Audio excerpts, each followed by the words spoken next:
Heaven's calling, chains are falling, hope is dawning, bright and true. Day is breaking, night is quaking, God is making all things new. Jesus saves.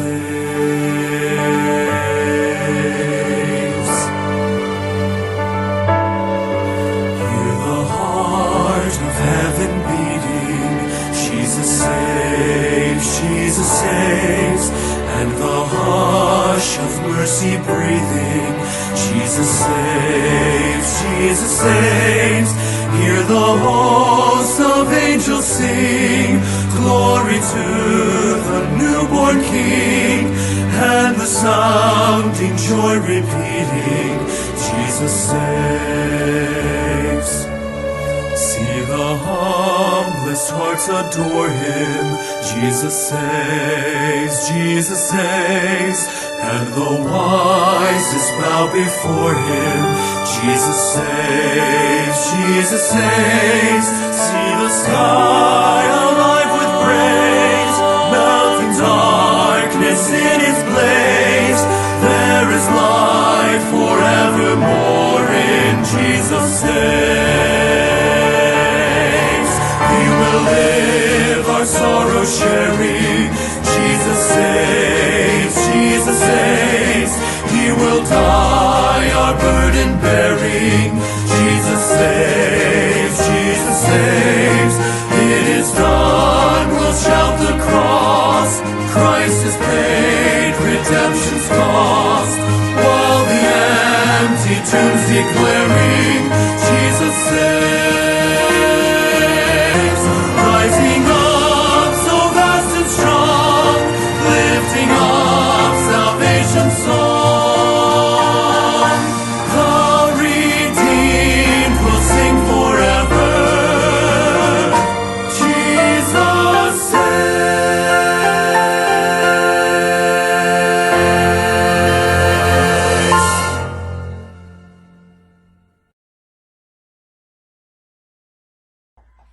Okay, may adlaw sa makausaki ni nausab si Brother Jun Harata sa Emmanuel Bible Baptist Church Mactan Sibris.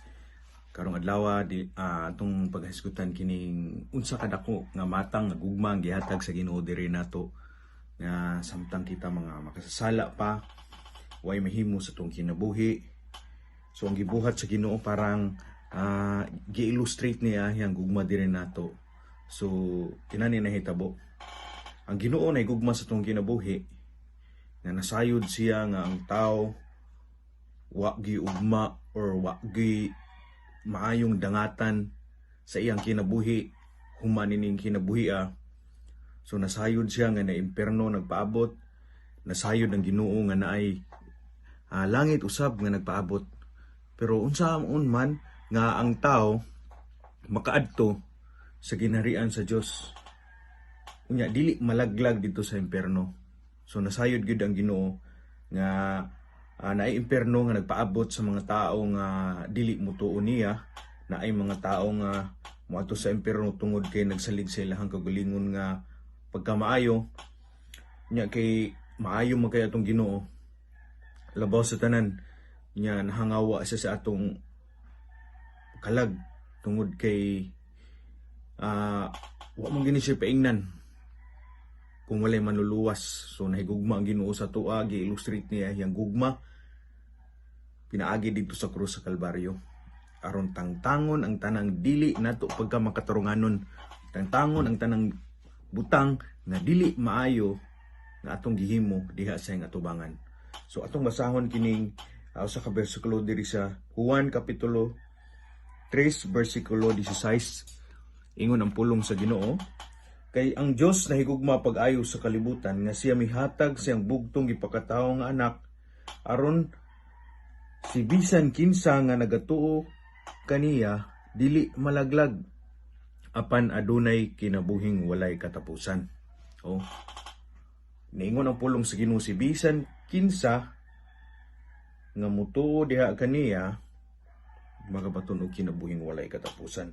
Tungod sa iyang dako kaayo nga gugma, kay dili siya gusto nga moadto tag imperno. Kay nasayod siya unsay naa dito sa imperno. Unsay ah mahimo so sa katawo ug nanan niya siya dito sa impierno.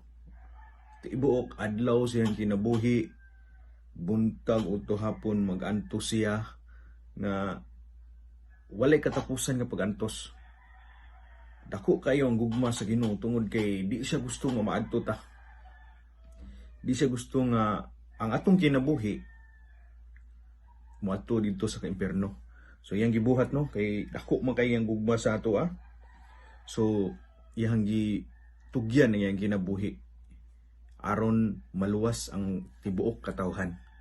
Ingon siya sa bersikulo nga akong gibasa, kay ang Dios nahigugma pag-ayo sa kalibutan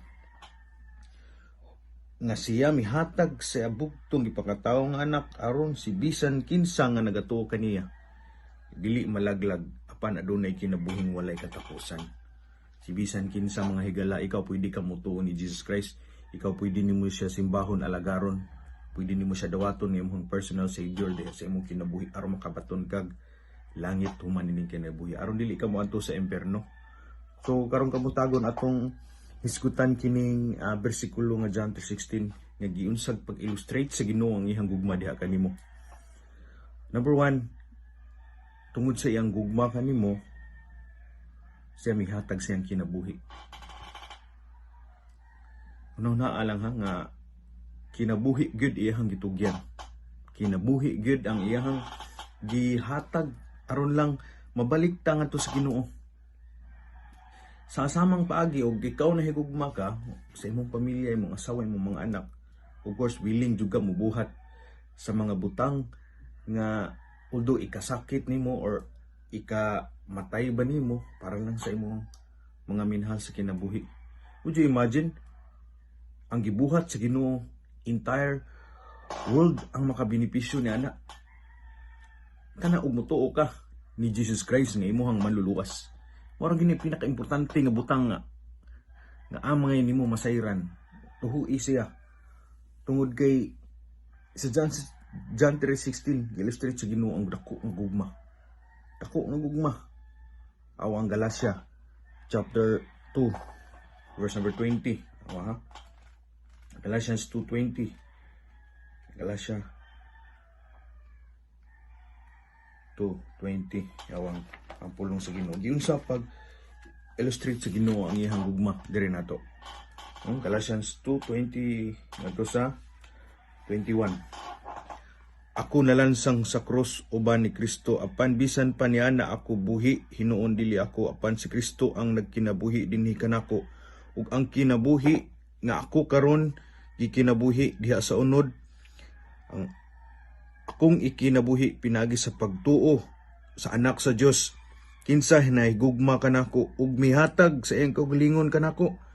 Ako wala nagpakya sa grasya sa Dios kay kun ang pagkamatarong moabot pinagi sa balaod na si Kristo namatay nga kawang. Okay? Mihatag sa iyang kaugalingon kanako. Mihatag ang Ginoo tungod sa iyang dako nga gugma. Then kay kun ang pagkamatarong moabot pinaagi sa balaod nan si Kristo namatay nga kawang. See? O ang pagkamatarong pa lang pinaagi og balaod katong kamatayon ni Kristo didto wala toy kapuslanan unta. Ingon ang pulong sa Ginoo.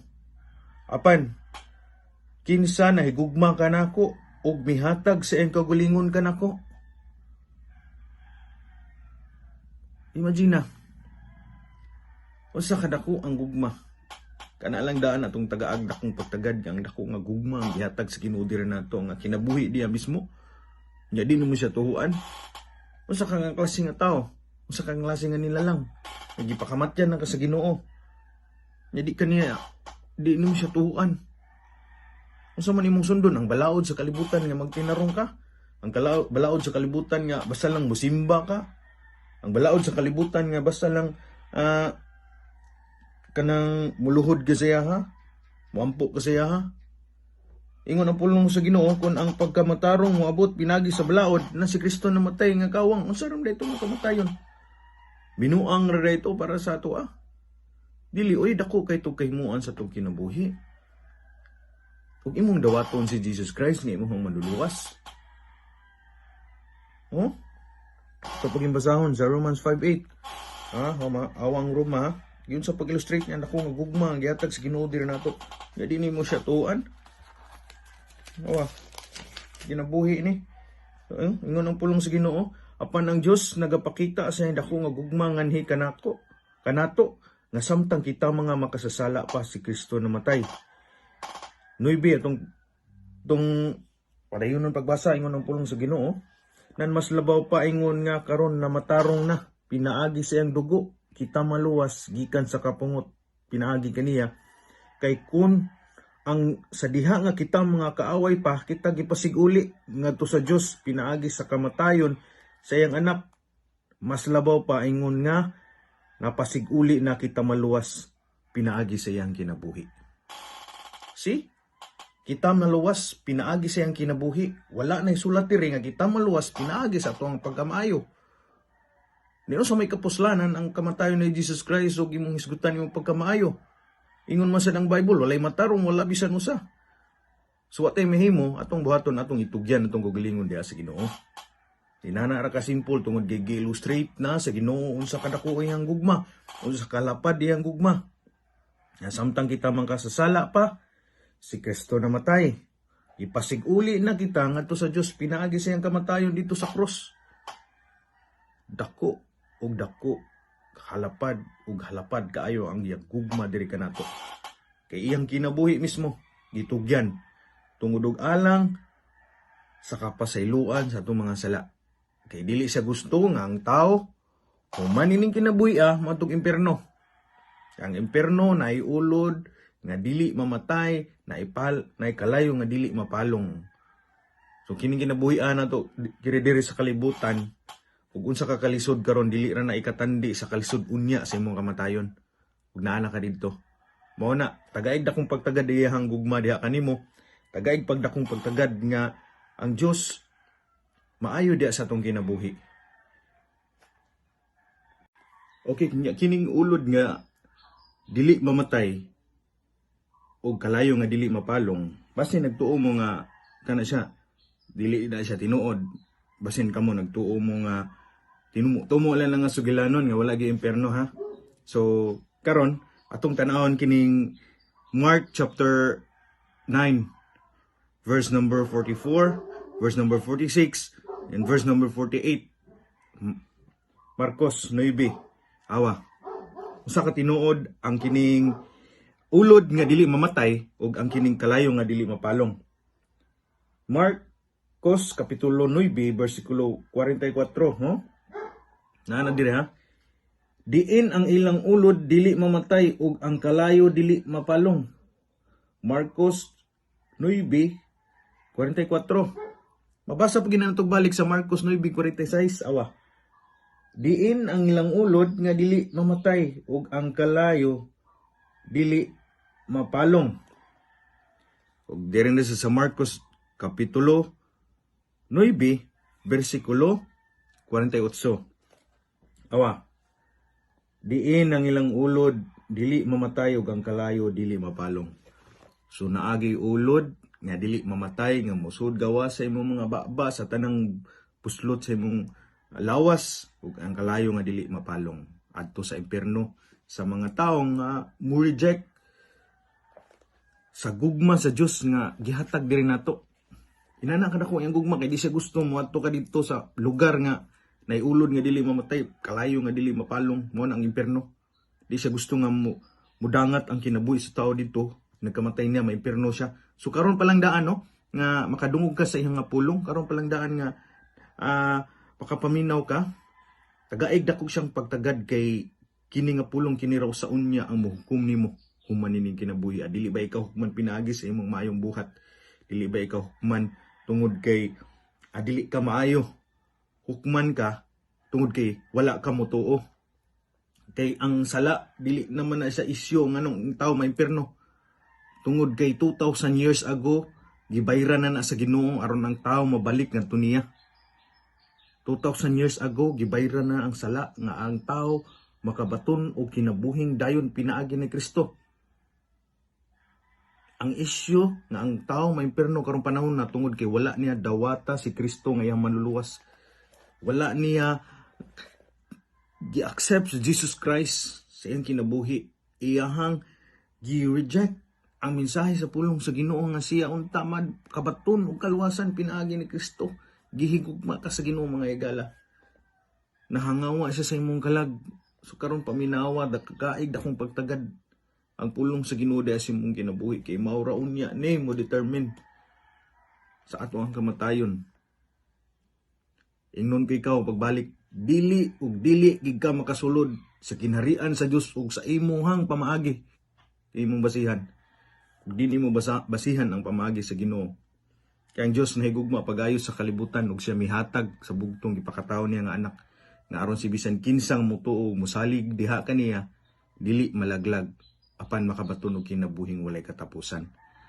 Wala or never na isulat diri sa Bible nga atong pagkamatarong, atong pagkamangihatagon, ang atong pagka kanang generous ang makapaluwas nato dili.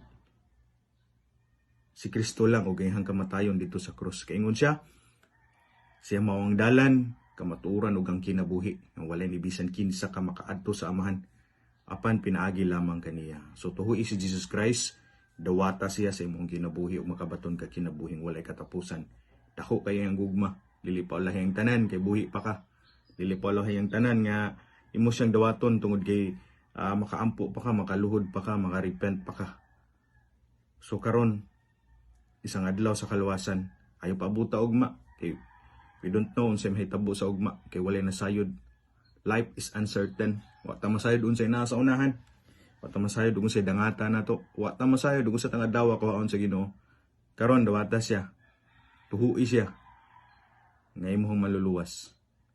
Mayong adlaw daghang salamat kini nasab si June Harata sa Emmanuel Bible Baptist Church.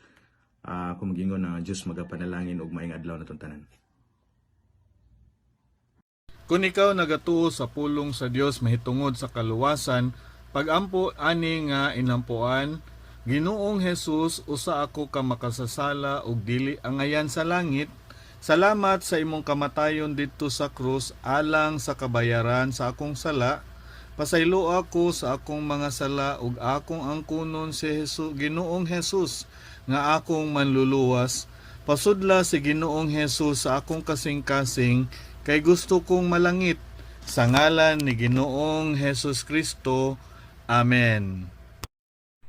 Higala kon ikaw na panalanginan kini nga mao nga broadcast karon amo nga paghangyo kanimo nga paibawa kami pinagi sa pag-text kanamo or pinagi sa pag-message sa amo ang Facebook page ug kami malipay mo tabang kanimo ug mogiya kanimo sa kamatuoran nga ang kaluwasan pinagi lang ni Ginoong Hesus ug ang kasiguruan naa lamang sa iyahang pulong ug ikaw makabaton niini nga kasiguruan kabag-uhan sa kinabuhi ug malipay kami mo tabang kanimo mga higala. Kini nasab si Pastor Mark Sasidon. Daghang salamat ug maayong adlaw ninyong tanan.